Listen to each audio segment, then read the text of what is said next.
মেসিরা পারলেও পারল না যুবারা। 2022-এ অধরা সোনালী ট্রফিটা জিতে যে আর্জেন্টিনা ঘুচিয়েছিল 36 বছরের আক্ষেপ, সেই আর্জেন্টিনার যুবাদের এবার শত চেষ্টার পরও রয়েই গেল 18 বছরের ভ্রুক্ষেপ। অনূর্ধ্ব-20 বিশ্বকাপের ফাইনালে আলবিসেলেস্তেদের হারিয়ে এক অনবদ্য রূপকথার গল্প লিখল মরক্কো।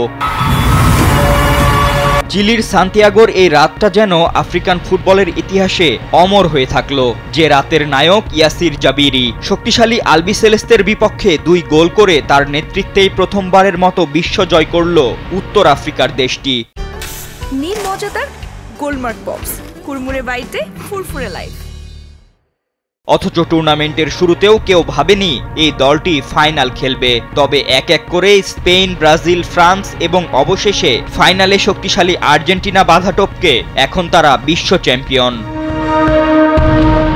গেল কয়েক বছরে ফুটবল বিশ্বে নিজেদের শক্তির জানান দিচ্ছিল মরক্কো। সর্বশেষ কাতার বিশ্বকাপে ইতিহাস গড়ে সেমিফাইনাল খেলেছিল তারা। মূলত এবার দৃঢ় রক্ষণ, শৃঙ্খল আর প্রাণঘাতী পাল্টা আক্রমণ, এই ফর্মুলাতেই বাজিমাত করেছে এই দেশটি, যার নেপথ্যে ছিলেন কোচ মোহাম্মদ ওয়াহবির। ফাইনাল ম্যাচের শুরু থেকেই আক্রমণাত্মক খেলতে থাকে আফ্রিকার দেশটি। 12তম মিনিটে জাবিরির দারুণ ফ্রি কিকে এগিয়ে যায় আফ্রিকানরা, আর 29তম মিনিটে আসে দ্বিতীয় আঘাত। মরক্কোর জন্য এটি অনূর্ধ্ব-20 বিশ্বকাপের ইতিহাসে প্রথম শিরোপা। এর আগে 2005 সালের আসরে রানার্স আপ হওয়া ছিল তাদের সেরা সাফল্য।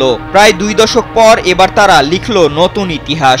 অন্যদিকে আর্জেন্টিনা এই নিয়ে দ্বিতীয়বারের মতো রানার্স আপ হলো। প্রথমবার হয়েছিল 1983 সালে। এর আগে মোট 6 বার ট্রফি ঘরে তুলেছিল তারা। তবে 2007 সালের পর এই টুর্নামেন্টে আর চ্যাম্পিয়ন হতে পারেনি আলবিসেলেস্তেরা। ফাতেন ইশরাক, কালবেলা।